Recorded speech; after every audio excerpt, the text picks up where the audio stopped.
नमस्कार। ब्रेक के बाद खबरों में एक बार फिर से आपका स्वागत है और अब बात करते हैं सरायकेला जिले की।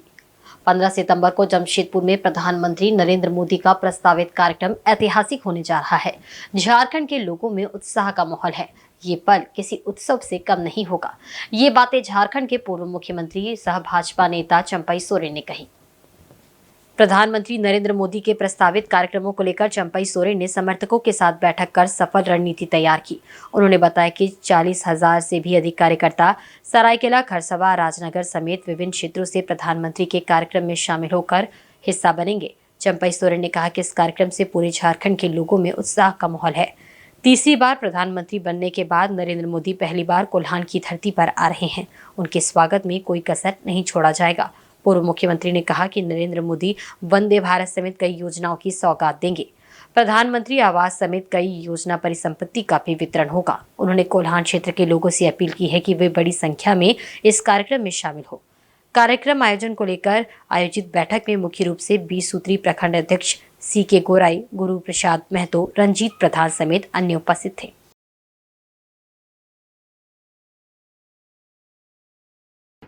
आदरणीय नरेंद्र मोदी जी आ रहे हैं। पूरा झारखंड प्रदेश के जनता उत्सव है और विशेष करके कोल्हान का धरती में कोल्हान की जनता बहुत उत्साह में है कि आज तीसरी बार बनने के बाद पहला कोल्हान का धरती में और कई योजना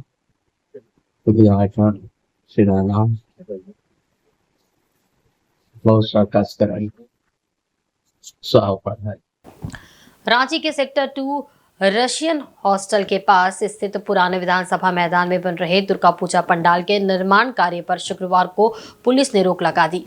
यहां श्री रामलला पूजा समिति द्वारा भव्य पूजा पंडाल का निर्माण कराया जा रहा था। पंडाल का निर्माण रोकने से समिति के सदस्यों में रोष है। इसे लेकर शनिवार को बैठक बुलाई गई थी। बैठक में पूजा आयोजन कमेटी के सदस्य के साथ केंद्रीय रक्षा राज्य मंत्री संजय सेठ, विधायक CP सिंह, सांसद दीपक प्रकाश उपस्थित थे। पंडाल का निरीक्षण करने के बाद रक्षा राज्य मंत्री संजय सेठ ने पंडाल निर्माण कार्य रोके जाने पर कड़ी प्रतिक्रिया व्यक्त की। उन्होंने कहा कि सरकारी प्रक्रिया पूरी करने के बाद भी दुर्गा पूजा पंडाल बनाने से रोका जा रहा है। ये वही सरकार है जिसने राम मंदिर का आमंत्रण ठुकराया था। आज झामुमो कांग्रेस को पूजा पंडाल के रूप में श्री राम मंदिर का प्रतीकात्मक स्वरूप बनवाने पर भी आपत्ति हो रही है।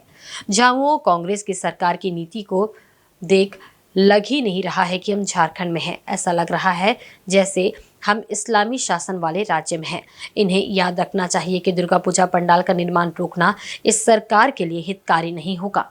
इन्हें तालिबानी जिद छोड़कर पूजा में सहयोग करना चाहिए। उन्होंने कहा कि पुराना विधानसभा मैदान में राम मंदिर का प्रतीकात्मक पूजा पंडाल हर हाल में बनेगा और भव्य रूप से दुर्गा पूजा भी होगी।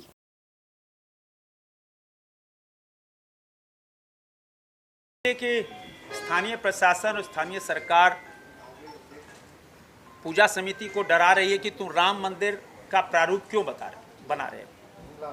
स्वाभाविक है, इन्होंने राम के आमंत्रण को ठुकरा दिया था। इन्होंने ही राम को काल्पनिक बताया था। इनके ही घटक दल के लोगों ने कहा था कि सनातनी तो एड्स होते हैं, कोरोना है। स्वाभाविक है इनका राम मंदिर, राम के प्रति जो भाव है। तो यह पूजा है। पूजा इन्होंने बताया कि 9 लाख रुपए देकर, पहली बार 9 लाख रुपए देकर इस जमीन को अलॉट किया है। राम मंदिर का प्रारूप बन रहा है। इनको लगा कि भाई अरे राम मंदिर बन जाएगा तो मेरा तुष्टीकरण की हवा निकल जाएगी, मेरा वोट बैंक का क्या होगा। तो वोट बैंक सुरक्षित करने के लिए राम मंदिर के प्रारूप को एक मुद्दा बना लिया। किंतु यह पूजा हर कीमत पे होगी। FIR करना है तो हम पर करो, FIR करना है CP सिंह पे करो, FIR करना है तो दीपक प्रकाश पे करो, पूछना है तो हम तीनों से बात कर लो। हम किसी भी कीमत पर यहां से टस से मस नहीं होने वाले, क्योंकि पूजा है, अब पूजा होके रहेगी। इस मौके पर सांसद दीपक प्रकाश ने कहा कि हम संकल्प लेते हैं कि पुराना विधानसभा मैदान में मां भगवती की पूजा होगी। पूजा पंडाल निर्माण के लिए बाकायदा सारी प्रक्रियाएं पूरी कर ली गई है।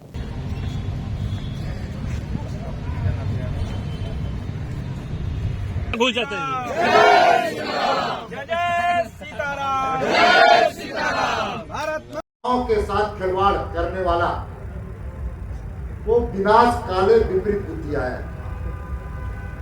और ये संकल्प है कि यहाँ पर पूजा होगा और उस संकल्प को हम सब मिलकर के पूरा करेंगे। और इसके पहले भी कांग्रेस की सरकार जब बिहार एक था, झारखंड एक था, उस वक्त भी इसी रांची की भूमि में रामनवमी पर रोक लगाने का प्रयास किया गया था। चंदेश्वर जी और संजय सेठ जी इसके गवाही नहीं है, बल्कि संघर्ष के सूरवीर भी है। तो ऐसे समय में रांची के लोग खड़ा होकर के रामनवमी करने का काम किया था। जब मुझे जानकारी मिली कि यहाँ पर पंडाल बनने से रोका जा रहा है, कुणाल आजवानी जी को मैं बधाई बार बार दूंगा। यहाँ के सारे समिति के एक एक लोगों को मैं दिल की गहराई से अभिनंदन करूंगा कि इन्होंने पहले पूजा संकल्प करने का काम शुरू किया था हरमू मैदान में। लेकिन हरमू का जो मैदान है, उस मैदान में भी पूजा करने से रोका गया। 7 लाख रुपया वहां पर हाउसिंग बोर्ड को जमा किया है और रोकने का कारण क्या था ये आज तक मुझे पता नहीं। लेकिन रोकने वाला किस दल से संबंध है ये राज्य की जनता जानती है। न्यूज़पेपर में था कि रामलला की राम जी का मंदिर यहाँ निर्माण हो रहा है, जबकि ये चर्चा 2 साल पहले से है। सबको 12 तारीख तक हमारा निर्माण जारी था और जब 12 दिन में ये निर्माण ऊपर तक चला गया, तब आप आके बोलते हैं कि आप किससे परमिशन लिए थे, क्यों बना रहे हैं? अरे 12 दिन आपका थाना तो सामने था, सोया हुआ था क्या? और प्रशासन सोया हुआ था क्या? आपने 2 तारीख को न्यूज नहीं छापा था कि राम मंदिर बनने जा रहा है? अफसरों का स्थिति यह है, एक बोलता है दूसरे पर चाहिए, दूसरा बोलता है तीसरे। हम क्यों जाए किसके किसके पास? असल में जो हो रहा है वो तो सब जान रहे हैं, रांची की जनता जान रही है। तो मेरा सिर्फ कहना है हमें धार्मिक आयोजन करने दीजिए, हम कोई पॉलिटिक्स नहीं चाहते। इधर झारखंड में उत्पाद विभाग में कांस्टेबल नियुक्ति के लिए चल रही बहाली में शामिल एक और अभ्यर्थी की मौत हो गई है। मृतक का नाम मुरामुल्ला सूर्या उर्फ बाला है। वह जमशेदपुर के बर्मा माइंस का रहने वाला था और रांची में 12 सितंबर को बहाली प्रक्रिया के दौरान दौड़ लगाते हुए बेहोश हो गया था। इसके बाद उसे रांची रिम्स में इलाज के लिए भर्ती कराया गया था, जहां शनिवार सुबह उसकी मौत हो गई। इसके साथ ही कांस्टेबल नियुक्ति की दौड़ के दौरान जान गंवाने वाले अभ्यर्थियों की संख्या 14 हो गई है। मृत युवक उत्पाद सिपाही के लिए शारीरिक योग्यता परीक्षा के तहत दौड़ में शामिल हुआ था। उसने 52 मिनट में अपनी दौड़ पूरी कर ली थी। इसके बाद अचानक उसकी तबीयत बिगड़ गई। वहां पर मौजूद चिकित्सकों की टीम ने उसे इलाज के लिए रिम्स में भर्ती कराया, लेकिन 14 सितंबर की सुबह उसकी हालत ज़्यादा बिगड़ गई और उसकी मौत हो गई। जानकारी के मुताबिक वह 11 सितंबर की रात को अपने दोस्तों के साथ रांची में आयोजित उत्पाद विभाग में सिपाही भर्ती में भाग लेने के लिए निकला था। गुरुवार सुबह 7:30 बजे वह दौड़ में शामिल हुआ, लेकिन उसके बाद ही उसकी हालत बिगड़ने लगी थी। मृतक के दोस्तों ने बताया कि मृत युवक मुरामुल्ला किसी तरह का नशा नहीं करता था। वह हर दिन बर्मा माइंस में प्रैक्टिस करता था। 3 भाइयों में वह सबसे बड़ा था। परिवार का पालन पोषण की जिम्मेदारी उसके ही कंधों पर थी। उसके पिता गुदड़ी सिलाई का काम करते हैं। क्या कुछ पहले कुछ है क्या वो सब क्या बोलो नहीं सर, वो सब कुछ बीमारी नहीं है सर। कब बहाली के दिन में शामिल कब हुए थे? किस दिन बहाली में? बुधवार को आए तो सर, हाँ 12 तारीख उस दिन दौड़ना गया बोलता सर हम लोग नहीं थे, पर दौड़ना गया बोला हम लोग घर में था, अचानक फोन आया ऐसी से बात हम लोग मिले भी आया। बहाली का 12 तारीख को डेट मिला था उसका एडमिट कार्ड में। 12 लोग यहाँ आए थे जमशेदपुर से, पूरा जिनका बहाली था पूरा ग्रुप आया था और 11 बजे रात को वहाँ जमशेदपुर से निकले थे। 7:30 बजे मतलब 4 बजे से लाइन लगे हुए थे लोग। 7:30 बजे उन लोग का रनिंग हुआ और उसके बाद वो जैसे ही अपना रनिंग पूरा कंप्लीट किया और उसके बाद गिर गया, वो बेहोश हो गया। फिर वहाँ से डीएसपी सर एसपी सर सारे कोई रिम्स में एडमिट कराया उन लोग को, ठीक है। और फिर डॉक्टर बोल रहे हैं कि सीरियस कंडीशन है और उसके बाद कुछ पता नहीं चला, डॉक्टर बता नहीं रहे थे। ठीक है, सारा टेस्ट वगैरह हुआ और आज बता रहे हैं कि ब्रेन हैमरेज हुआ है, ऑर्गन सारा फेलियर हो गया, डेथ हो गया। इसलिए सर बोले थे अगर कुछ होता है तो सरकार की तरफ से मुआवजा वगैरह या उनको नौकरी दिया जाएगा। सरायकेला कस्बा जिले के बिजार गांव में एक दंपत्ति की उनके ही घर में बेरहमी से हत्या कर दी गई। शुक्रवार देर शाम 4-5 अपराधियों ने घर में घुसकर सोमा सिंह मुंडा और उनकी पत्नी सेजाड़ी देवी को मौत के घाट उतार दिया। इस घटना में दंपत्ति का 14 वर्षीय बेटा सनिका मुंडा किसी तरह भागकर अपनी जान बचाने में कामयाब रहा। घटना सरायकेला जिला मुख्यालय से लगभग 40 किलोमीटर दूर बिजार गांव की है। शुक्रवार देर शाम सोमा सिंह मुंडा अपने घर पर पत्नी और बेटे के साथ थे, तभी 4-5 अपराधी उनके घर पहुंचे। अपराधियों ने सबसे पहले घर के बाहर लगे बल्ब को तोड़ दिया। इसके बाद वे घर के अंदर घुसे। सोमा सिंह मुंडा और उनकी पत्नी सेजाड़ी देवी ने जब अपराधियों से बात करने की कोशिश की तो उन्होंने एक ना सुनी। अपराधियों ने सोमा सिंह मुंडा पर सीधे गोलियां चला दी, जिससे उनकी मौके पर ही मौत हो गई। इसके बाद उन्होंने सेजाड़ी देवी पर भी गोली चलाने की कोशिश की, लेकिन गोली नहीं चली। इसके बाद अपराधियों ने लाठी डंडों से पीट कर उनकी हत्या कर दी। इस दौरान सोमा सिंह मुंडा का 14 वर्षीय बेटा सनिका मुंडा किसी तरह वहां से भाग निकला। सनिका ने गाँव के एक व्यक्ति के घर में शरण ली और अपनी जान बचाई। घटना की जानकारी मिलते ही पुलिस मौके पर पहुंची और मामले की जांच शुरू कर दी है। पुलिस के अनुसार हत्या का कारण अभी स्पष्ट नहीं हो सका है। पुलिस ने बताया कि शुरुआती जांच में ये मामला आपसी रंजिश का लग रहा है। हालांकि पुलिस सभी पहलुओं की जांच कर रही है। पुलिस ने आसपास के इलाकों में सर्च ऑपरेशन भी शुरू कर दिया है और जल्द ही अपराधियों को गिरफ्तार करने का दावा किया है।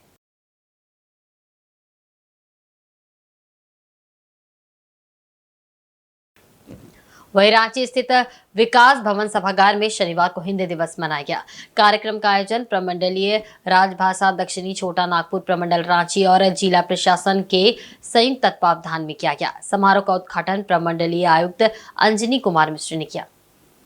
इस मौके पर उप निदेशक राजभाषा गौतम कुमार, उप विकास आयुक्त दिनेश कुमार यादव और एसडीओ उत्कर्ष कुमार समेत कई गणमान्य लोग उपस्थित थे।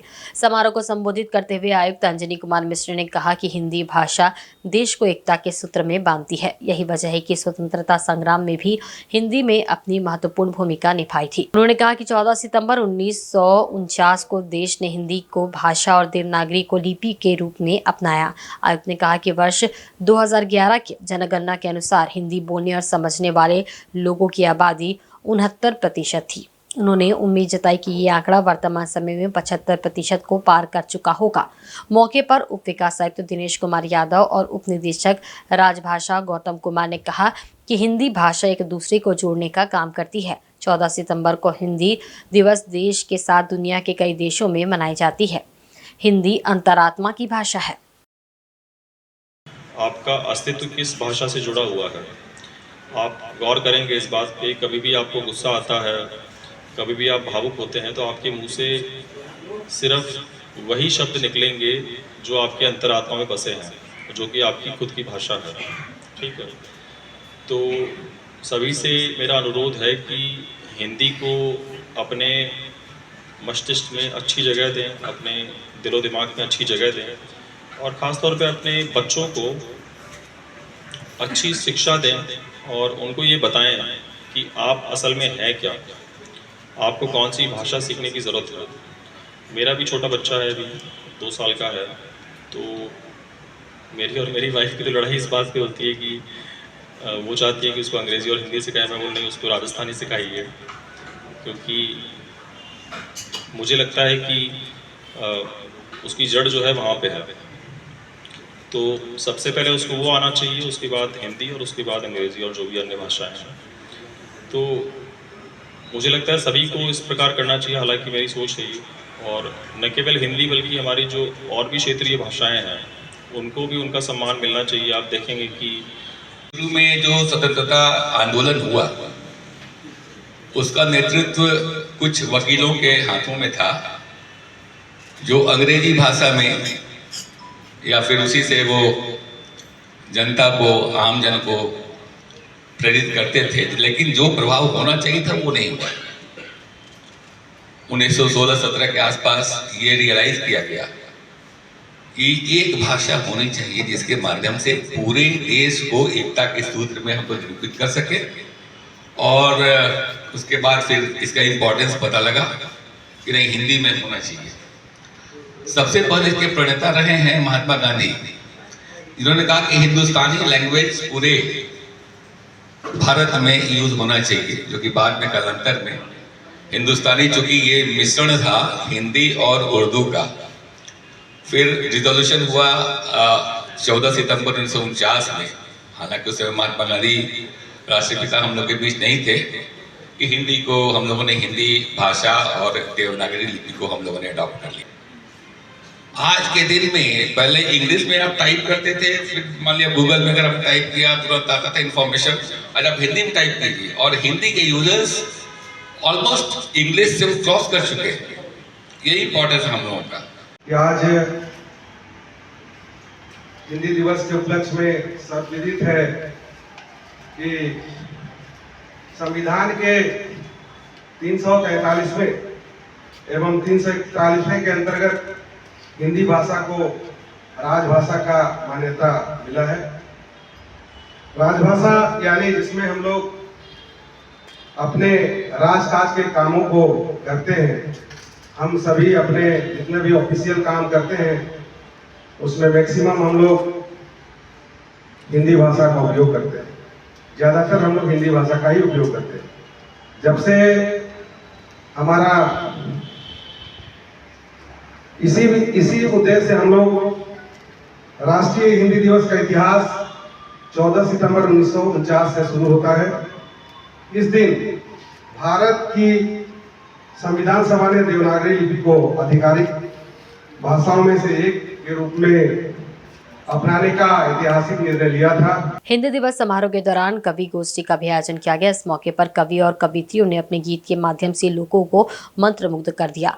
मौके पर साहित्यकारों ने भी अपनी बातों को रखा। नए सफर,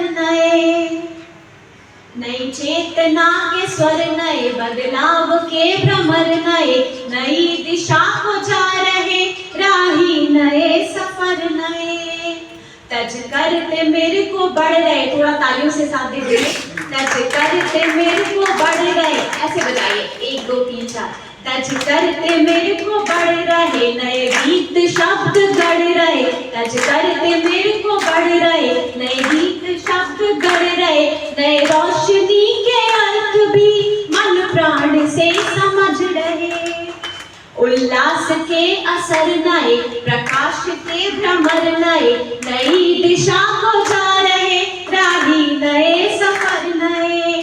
के माथे से, ओ सर के माथे से देखे जो तू मुड़ के, सर के माथे से देखे जो तू मुड़ के, तेरे संग ही हंसना है, ओ तेरे संग ही जीना है, तेरे ही सांसों से धड़कन को चलना है।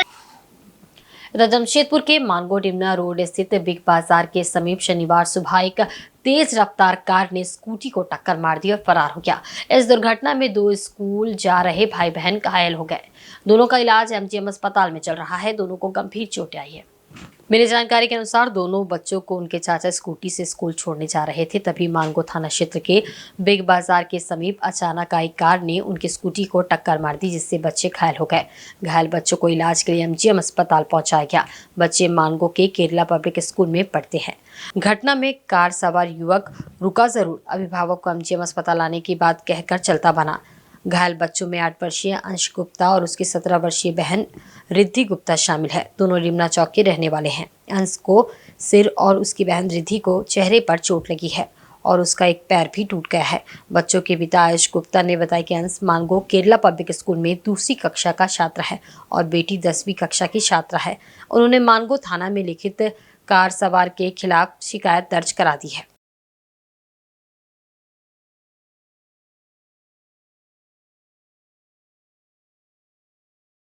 कैसे वो हम लोग दूसरा कोई खबर किया, फ़ोन करके बताया कि यहाँ बिग बाज़ार के पास में आपका बच्ची का एक्सीडेंट हो गया है। स्कूटी कौन चला रहा था? तो मेरा भाई छोटा रंज गुप्ता चला रहा था। अच्छा, फिर? अब उसका पैर में चोट लगा, वो घर में है।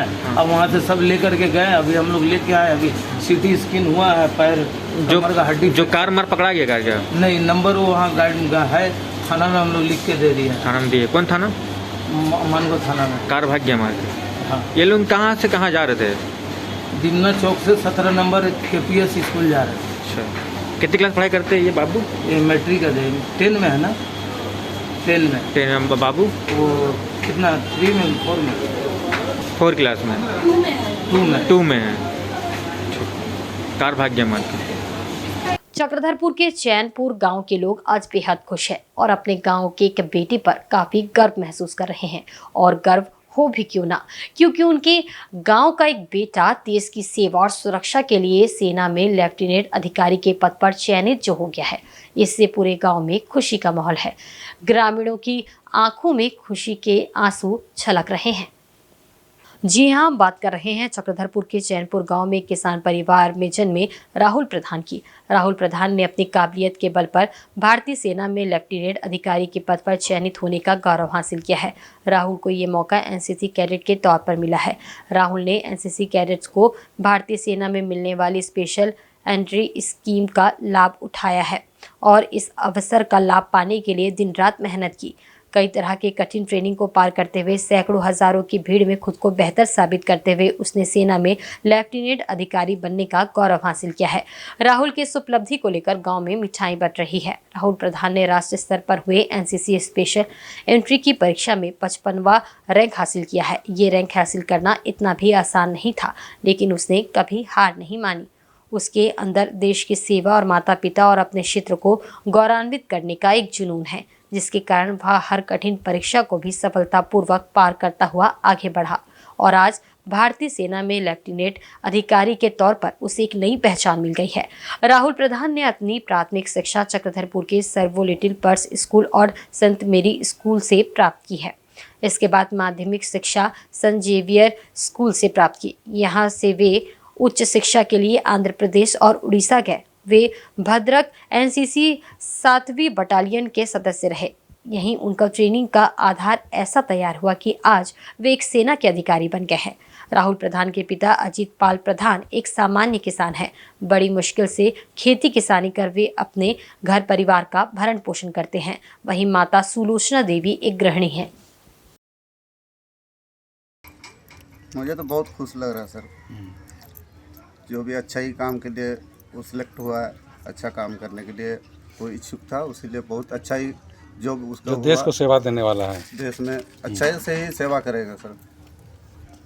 बहुत अच्छा है, कोई ये इसमें ये नहीं है सर। राहुल का सपना पूरा हो गया सर, मेरा भी पूरा हो गया, उसका माँ के भी, बस वही मौका। इतना खुश हूँ देश के लिए बोलने का बोल भी नहीं पाएंगे पता नहीं। हाँ, बोले बोले बोले बहुत खुश हूँ, बोले बोले क्या बोलेंगे। हाँ। कुछ भी देश के लिए भला काम करे बोल के बहुत खुश हूँ सर। क्या बोला, हम अनपढ़ गवार हूँ, इतना तो ज़्यादा पढ़ा लिखा नहीं हूँ, बहुत कम पढ़ा लिखा हूँ, फिर भी मेरे बच्चे के लिए हम बहुत कुछ करने के लिए क्या बोलेंगे सर। मेरा गरीबी तो इतना मुश्किल है कि क्या बोलेंगे, लेकिन मेरा यही संभालेगा अभी मेरा। क्या बोले, बोलने भी नहीं सक रहे हैं सर, इतना मुश्किल से हम इसको पढ़ाए सर। राहुल को ना क्या बोलेंगे, कोई मेरा जगह रहता तो शायद पीछे हट जाता, लेकिन अभी तक हम हटे नहीं और आगे भी हटेंगे नहीं और ऐसे ही रहेंगे सर। इधर टाटानगर रेल पुलिस की नाकामी के बाद अपहृत रेलकर्मी आई नारायण बाबू किसी तरह खुद की जान बचाकर कोलकाता अपनी बेटी के किराए के मकान में पहुंच गए हैं। आई नारायण बाबू की हालत बेहद खराब है। उनका इलाज कोलकाता के एक निजी अस्पताल में चल रहा है। उनकी हालत इतनी खराब है कि वह बात तक नहीं कर पा रहे हैं। आई नारायण बाबू की बेटी आई वनीता ने बताया कि शुक्रवार रात उनके पिता बेहद गंभीर हालत में घर पहुंचे थे। उसके शारीरिक स्थिति को देखकर ऐसा लग रहा था जैसे कि उनके साथ अपहरणकर्ताओं ने मारपीट की है। उनके पिता आई नारायण बाबू कैसे घर तक पहुंचे ये अब तक स्पष्ट नहीं हो पाया है। बेटी का कहना है कि ऐसा लग रहा है मानो मीडिया में खबर आने के बाद अपहरणकर्ताओं ने उनके पिता को छोड़ दिया होगा। बहरहाल ये जांच का विषय है कि रेल कर्मी आई नारायण बाबू के साथ बीते 10 दिनों में क्या क्या हुआ है, उनका अपहरण कैसे और किन लोगों ने किया था, उनका मकसद क्या था, 10 दिनों तक वे कहाँ थे, किस हाल में थे, वे कैसे अपनी बेटी के घर पहुंचे। इन सभी सवालों से पर्दा उठना बाकी है। आई वनीता ने पुलिस के कार्यशैली पर भी सवाल खड़े किए हैं। उन्होंने कहा है कि आरोपियों के घर से पिता के जूते और मोबाइल फोन मिलने के बाद भी पुलिस हाथ पर हाथ धरे बैठी रही, कोई ठोस कार्रवाई नहीं की जा रही थी। बेटी ने शक जाहिर किया है कि इस मामले में पुलिस के भी कुछ लोग अपहरणकर्ताओं से मिले हुए हैं, जिसके कारण मामले में शिथिलता बरती गई। बता दें कि आई नारायण बाबू टाटानगर में कैरेज एंड वैगन विभाग में सीनियर टेक्नीशियन के पद पर कार्यरत है। वे बीते 3 सितंबर को ड्यूटी के बाद लापता हो गए थे। बेटी ने शक के आधार पर उड़ीसा के राउरकेला रेलवे कॉलोनी में रहने वाले 2 युवकों पर नामजद सहित 5 युवकों पर टाटानगर जीआरपी थाना में उनके पिता के अपहरण का मामला दर्ज किया था।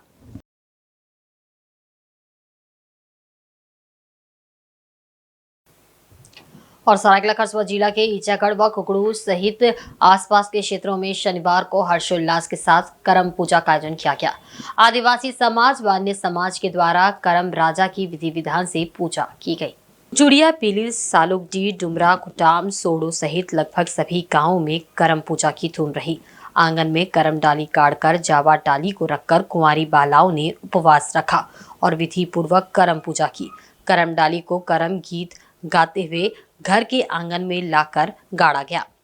वहीं नदी से बांस की टोकरी में कुंवारी कन्याओं द्वारा बालू, जौ, मकई, कुल्थी, धान आदि अनाज देकर फूल से सजाकर जावा डाली को लाया गया।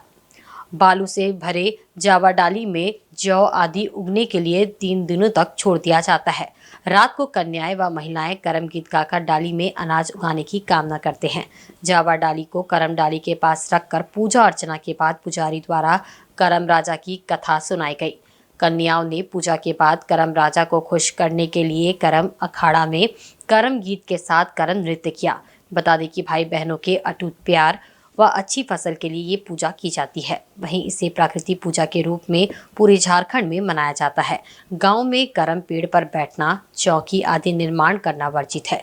करम राजा की पूजा प्रकृति का संरक्षण संवर्धन के लिए भी की जाती है। इधर पूजा के दौरान महिलाएं करम गीत पर थिरकती नजर आई।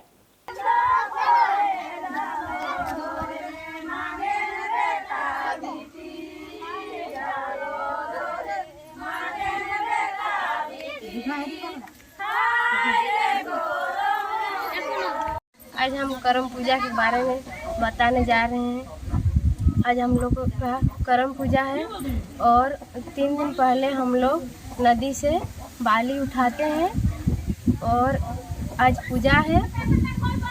पूजा हम लोग किए और नाच गान भी किए।